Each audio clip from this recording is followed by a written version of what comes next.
이번 주간에 이제 아들놈하고 그 터널이라는 영화를 봤어요. 터널 안에 셋이 갇히죠. 정확히는 두 사람하고 탱이라는 개 한 마리가 갇힙니다. 근데 그 탱이는 여자 청년의 개고 이렇게 조금 이렇게 위치가 떨어져 있었어요. 근데 어떻게 이제 미세한 소리를 따라서 그 이정수로 등장하는 하정우가 터널 속으로 파고 들어가서 거기 자기 말고도 또 갇힌 차가 하나 있다는 걸 발견하게 됩니다. 자기 차보다 더 폭삭 무너졌어요. 그리고 이 미나라는 자매는 움직이질 못합니다. 그리고 옆구리에 이미 그 시멘트에서 삐져나온 그 쇠조각이 박혀 있는 상태예요. 근데 그거를 너무 고통스러우니까 인지를 못하고 있는 겁니다. 그리고 개는 그 못생긴 그 탱이라는 개는 그 주인을 지키고 있는 거예요. 그래서 이제 페트병에 물을 나눠 마시면서 남아있는 배터리로 이 여자가 이제 어머니하고 통화를 하는 내용이에요. 어머니하고. 참 그 우리 청년들 생각하면서 가슴이 짠했던 게 그 절대절명의 숨이 꺼져 들어가는 상황 속에서도 이 아이가 뭐라 그러냐면 엄마 회사에 전화 좀 해줘. 나 이번 신입생 연수회에 꼭 갈 수 있다고 이런 부탁을 해요. 결국 그 여청년은 구출도 되지 못하고 이 상처가 너무 깊어서 운전대에서 그대로 숨이 꺼집니다. 그리고 나오질 못하죠. 그 영화에 별로 기대를 안 가지고 봤어요. 뭐 등장인물도 많지 않고 또 스토리 올게도 굉장히 단순하고 그래서 심심해서 봤어요. 심심해서. 그런데 뜻밖의 또 시대의 그 아픔을 고발하는 위트와 또 내용이 잘 버무려 있는 괜찮은 영화로 이해가 됩니다. 어디 가나 그 이 사회 우리 청년들이 처한 현실은 그냥 정부나 이 사회에서 느끼고 있는 비상적인 현상보다는 훨씬 절박하고 심각하다는 겁니다. 그러나 오늘 이 사도 바울이 11장에서 풀어가는 자기 개인사에 얽힌 이야기를 담담히 우리가 한번 같이 객관적으로 들어보면서 오늘 여기에서 주시는 주의 음성이 뭘까를 한번 붙잡는 그런 시간이 되었으면 좋겠습니다. 우선 1절을 좀 볼까요? 1절. 1절에 보면 원하건대 너희는 나의 좀 어리석은 것을 용납하라. 용납하라.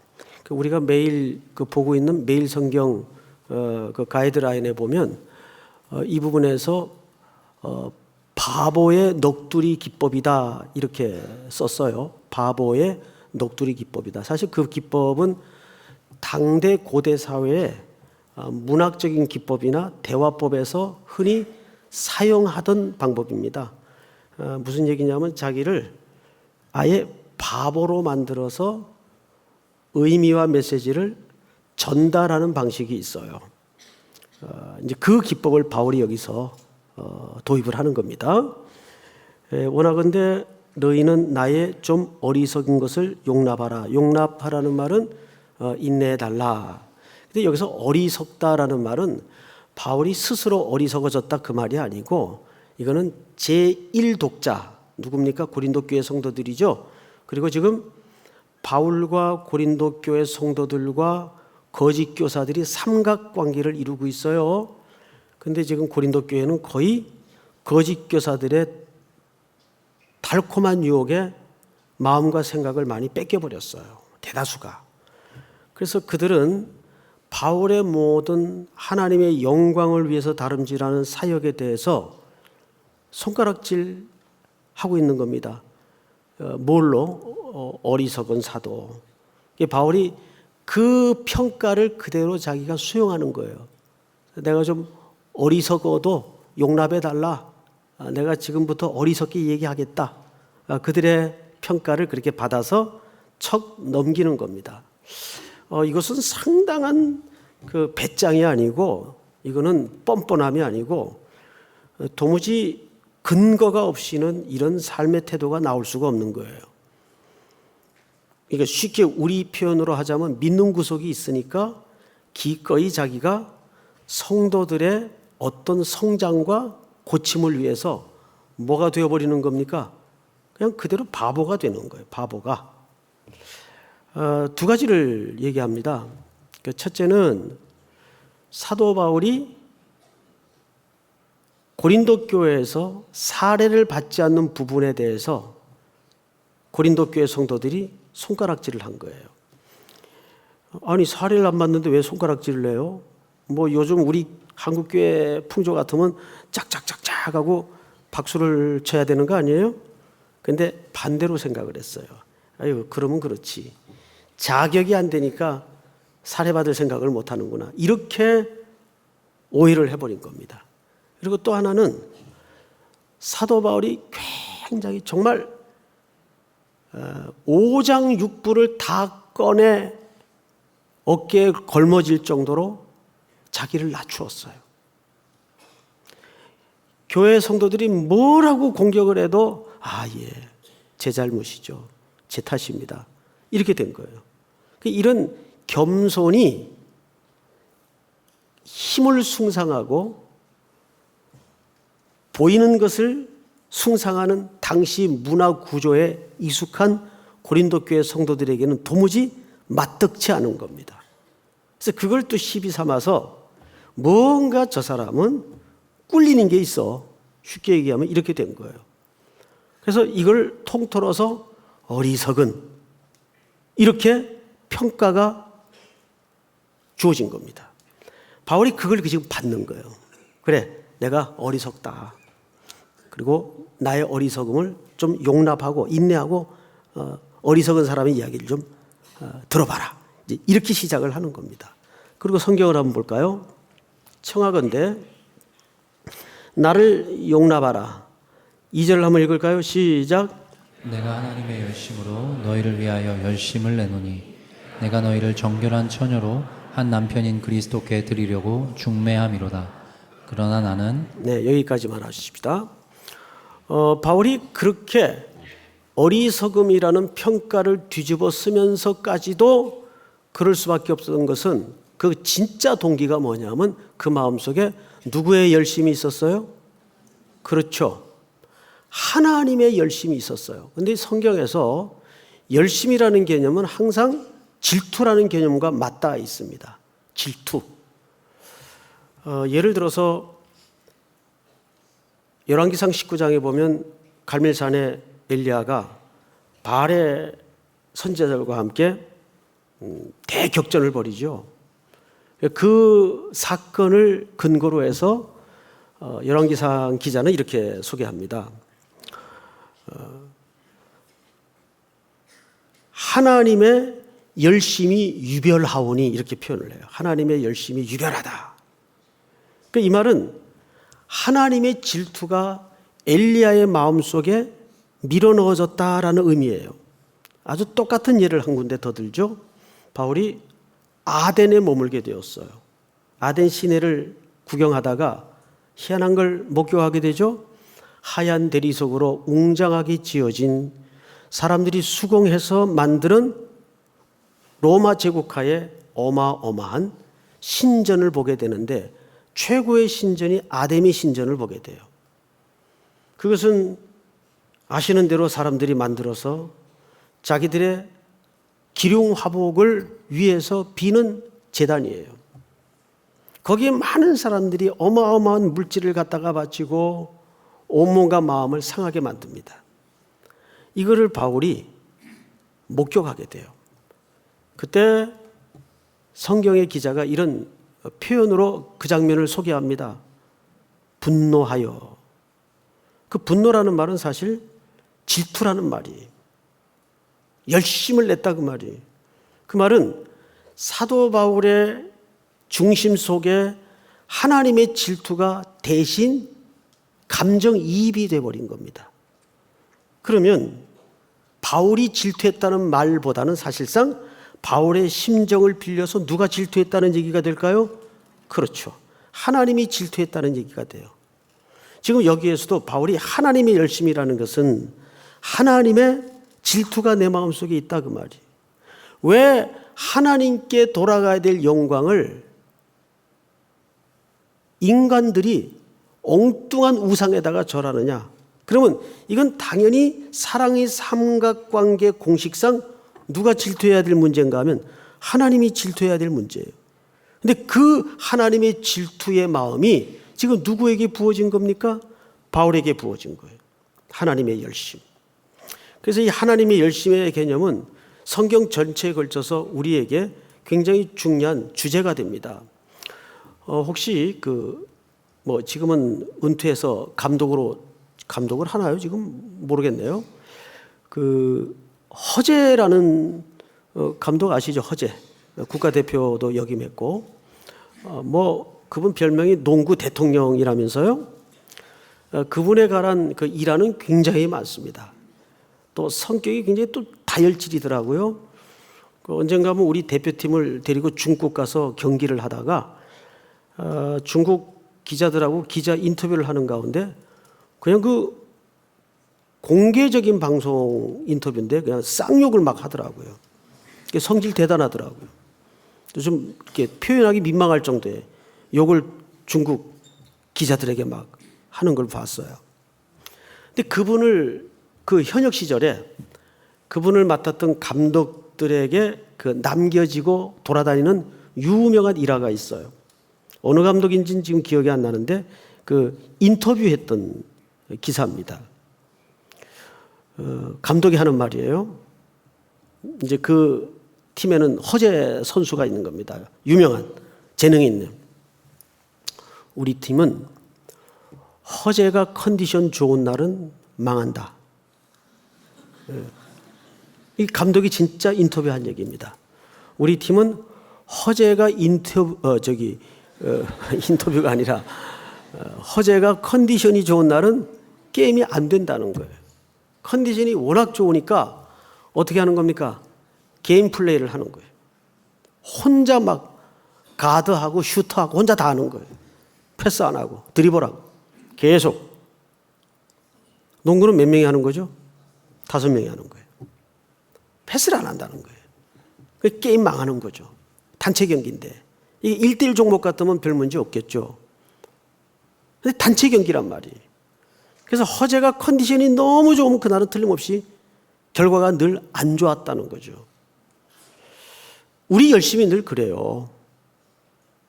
근데 우리는 우리의 열심보다는, 그래서 로마서 10장 1, 2절에 유명한 말씀이지, 너희가 하나님께 열심은 있으나 지식을 쫓은 것이 아니니라. 너희가 주여 주여 하는 자마다 다 아버지의 나라 들어갈 것이 아니라 아버지의 뜻대로 행하는 자라야 할지니라. 그럼 하나님의 열심이 뭘까요? 그 하나님의 열심의 프로그램에 바울이 걸려 있는 겁니다. 바울은 고린도 교회 책임자로서 그 시대의 선교를 감당해야 될 하나님의 손에 부름받고 붙들린 종으로서 그가 역할이 있어요. 그러니까 뒤집어 쓰는 역할이에요. 우리가 방금 우리 자매가 특성을 한 가사의 내용처럼 교회에서 일을 하거나 또 개인적으로 인생사에 삶을 살아가다 보면 항상 그 질문 앞에 서게 돼요. 왜 하필 나죠, 하나님? 왜 하필 납니까? 그런데 인류의 가장 해결할 수 없었던 문제를 가장 사랑하는 아들을 십자가에 보내셨듯이 하나님은 우리에게 때로는 그 역할을 맡길 때가 있다는 겁니다. 금요일 날인가요? 그 영성 집회 때 설교한 내용 중에 몇 분은 기억하실 거예요. 주님이 마지막에 제자들을 일부러 데리고 고향 땅을 방문하게 돼요. 그럼 누구나 상식적으로 고향 땅을 좀 밟으면 어떻게 하고 싶어요? 재고 싶잖아요.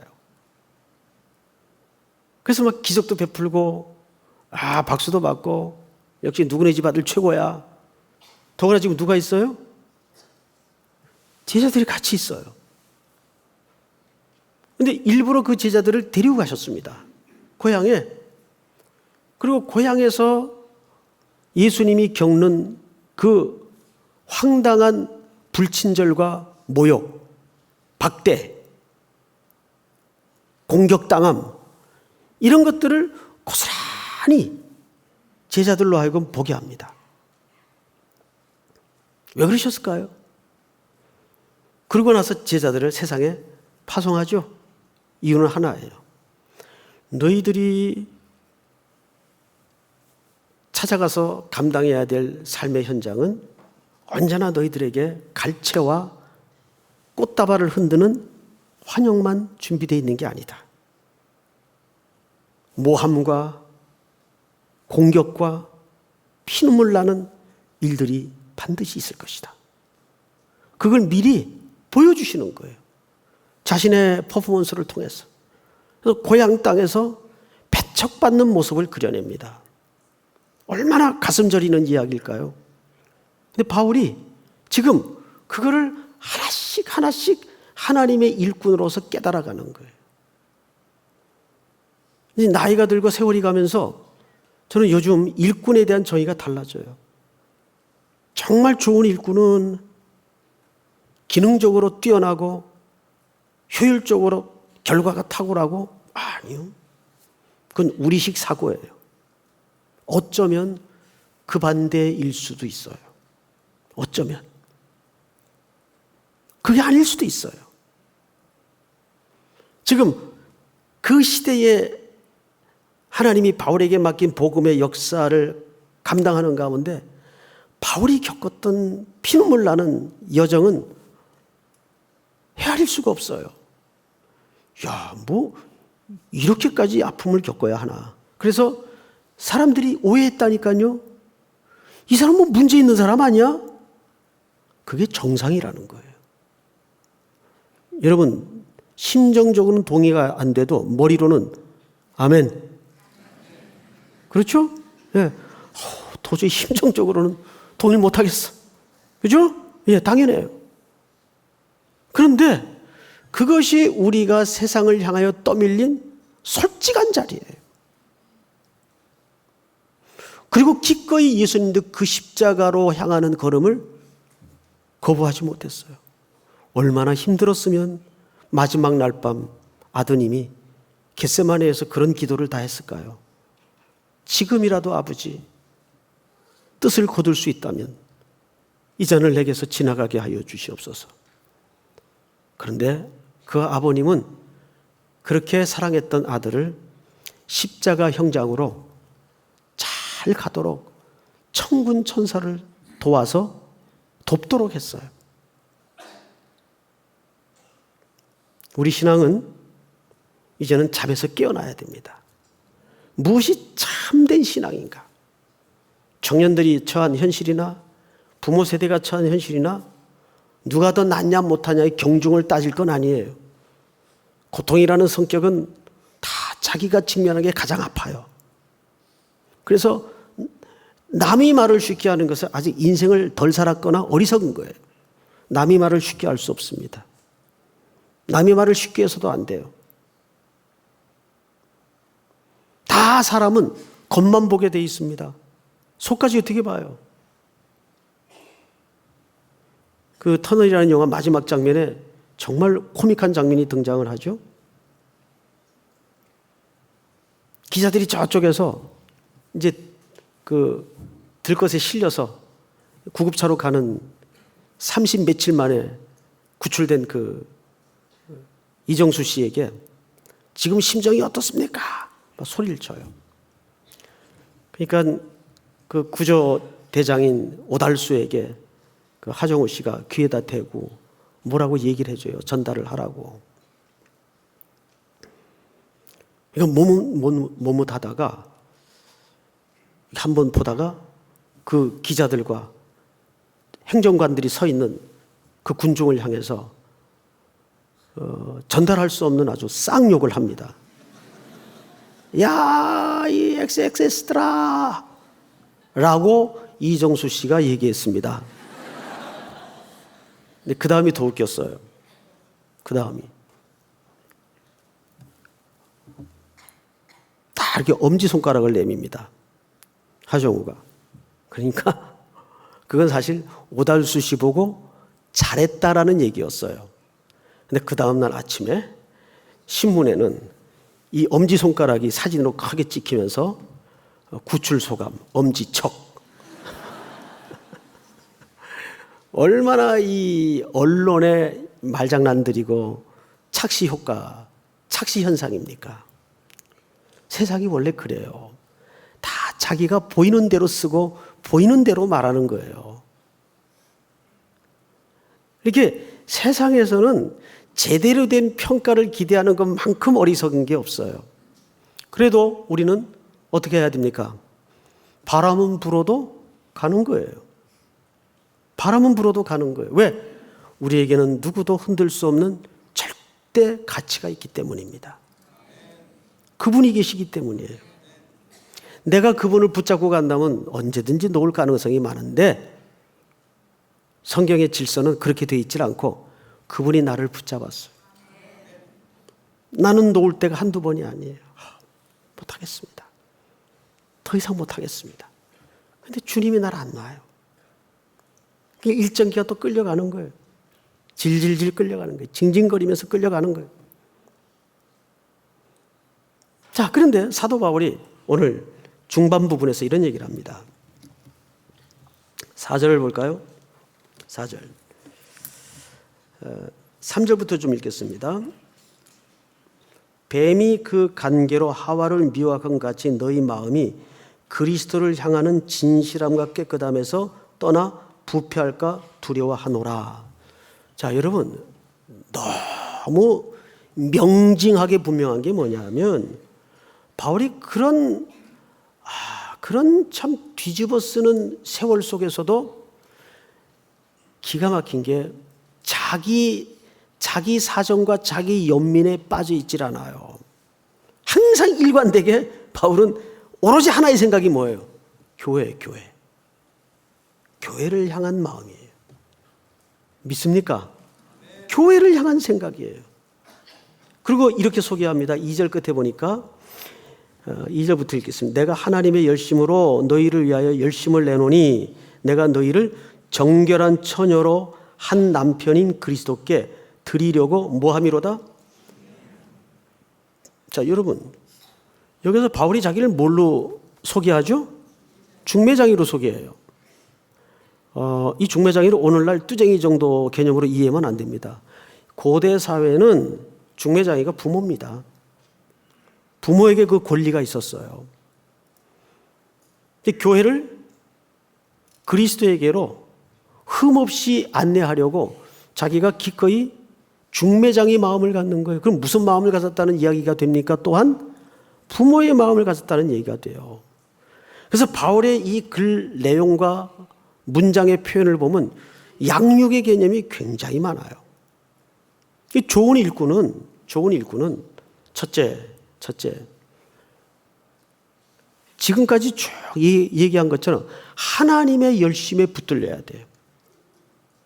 그리고 두 번째는 자기 연민에 빠지지 말고 오로지 교회를 사랑하는 아비의 마음이 있어야 됩니다. 아비의 마음. 목사인 나에게 아비의 마음이 없어질 때 논리가 튀어나와요. 논리가 튀어나오면 무슨 싸움이 됩니까? 논리 싸움이 되는 거예요. 논쟁해가지고 싸움이 화합되는 경우를 보셨나요? 그런 법은 없어요. 그런데 수많은 논쟁을 해야 될 장면과 입장 앞에 세워지더라도 한켠이 아버지의 마음을 먹어버리면 그 게임은 그걸로 끝나요. 어느 아버지가 자녀를 키우면서 끝까지 논쟁하고자 하는 아버지가 있겠어요? 항상 그래서 아버지는 이깁니까? 집니까? 늘 져요. 모자라서 지나요? 바보라서 지나요? 지금 바울이 고린도 교회 성도들을 향해서 지고 있는 겁니다. 모든 걸 그대로 어리석음으로 다 용납하고 있어요. 왜 집니까? 뭐가 모자라서. 그래서 여기에서도 보면 자기가 자랑하겠다. 이제는 그런 얘기를 합니다. 실제. 못 알아들을 때는 나도 자랑하겠다. 너희가 자칭 거짓 교사들을 가장 큰 사도라고 말하는데 그들보다 나도 모자랄 게 없다. 그리고 빗대어서 자랑을 합니다. 자, 4절을 보십시다. 만일 누가 가서 우리가 전파하지 아니한 다른 예수를 전파하거나 혹은 너희가 받지 아니한 다른 영을 받게 하거나 혹은 너희가 받지 아니한 다른 복음을 받게 할 때는 너희가 잘 용납하는구나. 5절 다 같이 시작. 나는 지극히 크다는 사도들보다 부족한 것이 조금도 없는 줄로 생각하노라. 네, 이제부터 자기의 진짜 모습을 자랑한다는 어리석은 소리를 듣더라도 이젠 하겠다. 왜? 너희를 위해서. 그것도 너희를 위해서. 그러니까 바울은 엎어지든 자빠지든 오로지 하나의 관심은 교회밖에 없어요. 이제 나도 내 진짜를 얘기하겠다. 그리고 그 다음 6절을 이렇게 소개합니다. 내가 비록 말에는 부족하나. 이게 무슨 얘기일까요? 말에는 부족하대요. 아시는 대로 바울은 굉장히 그 언어가 어눌렀죠. 전달력이 떨어지고. 말에는 부족하나 볼까요? 지식에는 그렇지 아니하니 이것을 우리가 모든 사람 가운데서 모든 일로 너에게 나타내어노라. 바울이 비록 수사학적으로는 좀 부족한 면이 있었을지는 몰라도 그가 말하고자 하는 진리, 말하고자 하는 예수님의 중심을 전달하는 데에는 내가 누구에게도 양보되거나 2등의 자리에 있은 적이 없다. 가장 그 일에 대해서는 내가 목숨을 걸고 앞장섰다. 그 얘기를 하는 거예요. 이 당시는 이제 설교가나 또는 철학가들이 다니면서 연설을 해요. 그럼 거기에 응당한 대가를 받게 돼 있습니다. 그게 이제 관례예요.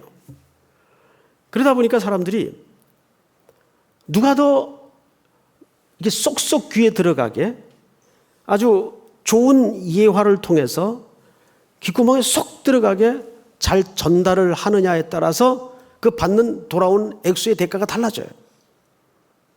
자연히 얼마나 청중을 모았느냐에 따라서 대가가 달라져요. 그러니까 자연히 뭐가 발달할까요? 무엇을 전달하느냐 보다는 어떻게 전달하느냐. 수사학이 발달합니다. 그 이 수사학의 대가가 아볼로라는 사람이에요. 그는 아주 그 바다에 기름을 칠한 것처럼 말을 굴러가게 잘 했던 사람 같아요. 그래서 고린도 교회들이 그 시대의 문화 풍조와 가치, 성향상 글로 확 쏠린 겁니다. 자연히 상대적으로 바울은 찌끄레기 취급을 받았어요. 아이, 무슨 소리를 하는지 못 알아듣겠어. 혼자 광분했다고, 혼자 흥분했다고, 혼자 은혜 받고 내려가네? 이렇게 된 거예요. 그거 제일 딱하죠. 어느 원로 목사님은 이제 원로 목사님이 되면 사실 그 교회 출석하기가 일반인들이 이해하는 것처럼 쉽지가 않아요. 그래서 주로 이제 그분들이 정음교회라고 다닙니다. 정음교회. 정음교회는 뭐의 준말인가 하면 정처 없이 발걸음 닿는 대로. 정음교회 돌아다니고 이게 저게. 근데 그분이 직접 한 얘기예요. 어느 교회 갔는데 젊은 목사님이 젊으니까 얼마나 또 힘도 있겠어요. 그래서 막 얼굴을 붉게 해가지고 목에 핏발을 세우고 막 하는데 인생 한 4, 50년 목회를 다 한 원로 입장에서 뒤에서 들으니까 이분 표현이 저 자식이 지 혼자만 은혜 받고 있더래요. 성도들은 다 자는데. 네? 그래서 화가 나가지고 와서 하시는 말씀을 제가 들은 적이 있어요. 섬찟하더라고요. 바울도 그런 면에서 많은 심적인 어려움이 있었어요. 그러니까 사도 바울이 아예 고린도 교회 성도들에 대해서는 살해를 안 받았어요. 근데 그게 또 시비가 된 거예요. 그렇지, 저기 뭐지, 설교도 제대로 못하고 전달력도 부족하고, 그러니까 아이고 그래 양심은 있네, 살해를 안 받네, 이렇게 된 거예요. 그러니 목회자가 얼마나 정말 기가 막히고 코가 막히겠어요. 근데 그 이야기를, 그 변명을 이제는 합니다. 왜 그랬느냐, 왜 그랬느냐. 이 얘기까지만 하고 마치도록 하겠습니다. 7절을 볼까요? 내가 너희를 높이려고 나를 낮추어 하나님의 복음을 값없이 너희에게 전함으로 죄를 지었느냐, 그 얘기예요. 내가 너희들에게 복음 전하고 돈 안 받은 것이 죄진 거냐, 그 얘기입니다. 그리고 8절 한번 같이 읽어볼까요? 시작. 내가 너희를 섬기기 위하여 다른 여러 교회에서 비용을 받은 것은 탈취한 것이라. 이게 무슨 얘기냐면, 탈취라는 것은 뺏었다는 얘기 아니에요. 그 얘기가 아니라 사실은 고린도 교회 성도들을 향해서 강조한 겁니다. 바울이 목회와 선교에 필요한 모든 비용은 고린도 교회 성도들이 된 것이 아니고 그 지방의 마게도냐 지역의 여러 교회에서 십시일반으로 사도 바울의 선교 일정을 도왔습니다. 물질적으로. 그 얘기를 강화시켜서 한 얘기가 탈취한 것이라 이렇게 표현한 겁니다. 그리고 이제 9절을 볼까요? 또 내가 너희와 함께 있을 때 비용이 부족하였으되, 그러니까 고린도 교회 사역할 땐 늘 비용이 부족했던 것 같아요. 부족하였으되 아무에게도 누를 끼치지 아니하였음은 마게도냐에서 온 형제들이 나의 부족한 것을 보충하였음이라. 내가 모든 너희에게 폐해를 끼치지 않기 위하여 스스로 조심하였고 또 조심하리라.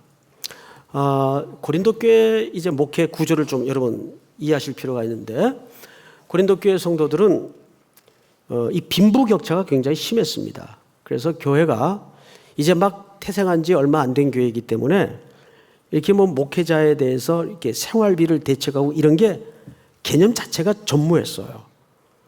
그런 걸 복음을 전하고 교회를 설립한 입장에서 그 어린 신자들에게 당연한 권리가 있지만 할 수가 없었어요. 그래서 안 받은 겁니다. 그런데 이제 개중에 돈 많은 부자들이 바울에게 개인적으로 물질을 쓰라고, 현실은 뻔하니까 여기서 안 나오면 나올 데가 없는데 일반적으로 돈벌이 하는 사람도 아니고 갖다 주는 거예요. 그것마저 거절했다 그 말이에요. 여러분, 이게 목회자에게 얼마나 유혹인지 아세요? 저도 그런 경우가 있어요. 이제 선한 뜻에서 성도들이 작지 않은 액수를, 이건 목사님 목회하시면서 선교 다니시면서 나누고 쓸 일이 있을 때 이걸로 쓰십시오. 교회에다 헌금하십시오. 거의 이제 돌려보냅니다. 그런데 또 아주 악착 같은 분들이 있어요. 악착 같은 분들이. 기어코 맡기고 가는 분들이 있어요. 그거는 제가 반드시 다른 사람에게 맡겨놓거나 또는 재정부장에 맡겨서 요거는 어느 성도가 요 용도로 저에게 준 것인데 이건 제가 통장에 넣거나 쓸 이유가 없습니다. 요거는 보관하십시오. 이런 경우가 있어요. 근데 이거를 그렇게 다이렉트로 받기 시작하면 여러분 유혹이 올까요? 안 올까요? 유혹이 옵니다. 그러지 마세요. 딱 항목 써가지고 교회에다 헌금하세요. 교회에다가. 그게 맞는 겁니다. 피차를 위해서. 바울도 그런 경우가 있었어요. 바울인들 왜 쓸 데가 없었을까요? 그래서 보다 못해 마게도냐 지역의 다른 교회 성도들이 그 부족한 부분을 보충해 준 겁니다. 그런데 이 모든 일들이 누구를 위해서 했다는 얘기예요? 고린도 교회 성도들을 위해서 그렇게 했다는 얘기입니다. 자, 성경을 또 보십시다. 10절. 그리스도의 진리가 내 속에 있으니 아가야 지방에서, 이 아가야 지방은 고린도 지방을 내포한 하나의 도 같은 개념이에요. 아가야 지방에서 나의 이 자랑이 막히지 아니하리라. 이 말은 자랑하며 살겠다 그 말이 아니고 앞으로도 이 원칙을 계속 강조하면서 그렇게 살겠다라는 다짐을 성도들에게 하는 겁니다. 이 나의 자랑이 아가야 지방, 즉 고린도 지역에도 막히지 않도록 하겠다. 11절 다 같이 시작. 어떠한 까닭이냐 내가 너희를 사랑하지 아니함이냐 하나님이 아시느니라. 이 뜬금없는 문장은 왜 나왔는가 하면 그렇다고 해서 내가 고린도 교회 성도들에게 요를 받지 않았다고 해서 내가 너희를 사랑하지 않았냐? 내 머릿속에는 오로지 너희를 향한 생각밖에 없다. 그건 하나님이 아신다. 하나님이 증인이다. 이 얘기를 하는 거예요. 자, 12절 다 같이 한번 읽습니다. 시작. 나는 내가 해온 그대로 앞으로도 하리니 기회를 찾는 자들이 그 자랑하는 일로 우리와 같이 인정받으려는 그 기회를 끊으려 함이라. 네, 이 말은 무슨 말인가 하면 이제 거짓 교사들과의 전면전을 선포하는 거예요. 자, 우리는 이제 오늘 두 일꾼이 어떤 종류의 이야기를 하는 것인가?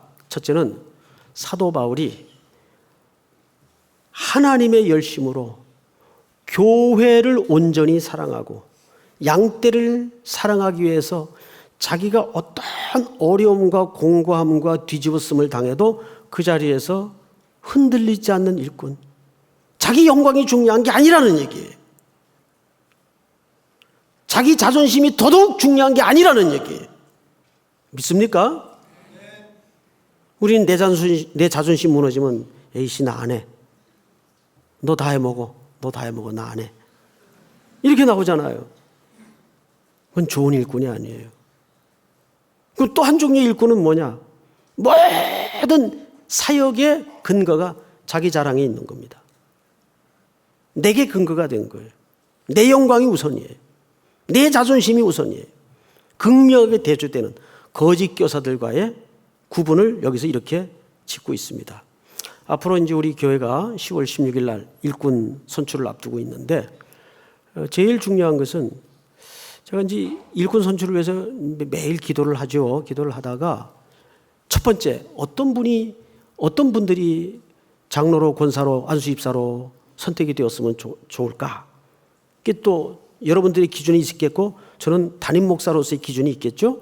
저는 첫 번째가 뭐 두 번째, 세 번째도 있겠지만 그 얘기는 훗날 다시 얘기하기로 하고 첫 번째 기준이 뭔지 아십니까? 궁금하시죠? 얘기하고 끝날까요? 다음 주에 할까요? 얘기하고 끝날게요. 은혜를 입은 자입니다. 은혜. 여러분, 은혜 입은 사람은 천하가 덤벼들어도 못 당합니다. 근데 그 은혜의 본질은 십자가 앞에 주님의 구속과 은혜를 전인격적으로 경험한 자입니다. 그 은혜를 입었다면 어떠한 상황에 있는 분일지라도 하나님은 가장 기뻐하시라 확신합니다. 믿습니까? 예, 우리 다 일어나십시다.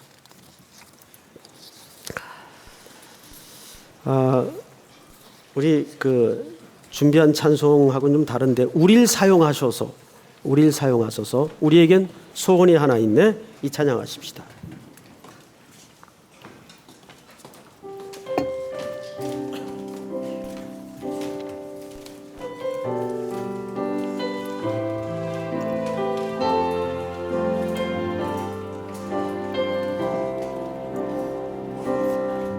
우리에겐 소원이 하나 있네. 주님 다시 오실 그날까지 우리 가슴에 새긴 주의 십자가 사랑 나의 교회를 사랑케 하네. 주의 교회를 향한 우리 마음 희생과 포기와 가난과 고난 남으며 죽음조차 우리 막을 수 없네. 교회는 이 땅의 희망. 교회는 이 땅의 희망. 교회를 교회에게 예배에게 우릴 사용하소서.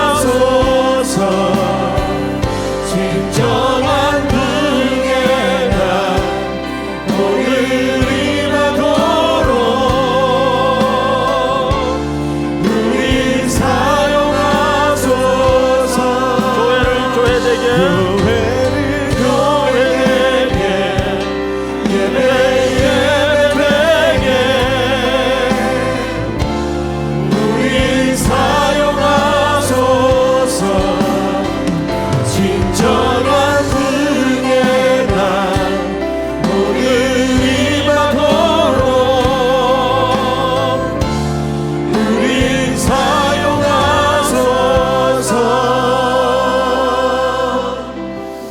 우리 이전을 떠나가기 전 또 한 주간에 살아내야 될 삶으로의 예배를 위해서 기도합시다. 어떤 일들이 폭풍우처럼 닥칠지라도 주께서 서 있으라한 그 자리에서 밀리지 말고 흔들리지 말고 뒤로 물러서지 않도록 도와주시옵소서. 내 마음속에 영원한 나의 자랑, 나의 사랑, 교회를 위해서 기도합시다. 우리 3.1교회를 지난 세월 동안 붙들어 주시고 여기까지 인도하신 주님, 지난 60년 시간보다 앞으로의 60년이 더 영광스럽게 하시고 더 복되게 하시며 우리 3.1교회는 이 땅에 올려드렸던 찬양의 가사처럼 소망이 되게 하여 주시옵소서. 주여 부른 다음에 기도합니다. 주여. 하나님 은혜를 감사합니다. 오늘도 우리들에게 귀한 말씀을 주시고 하나님 앞에 세워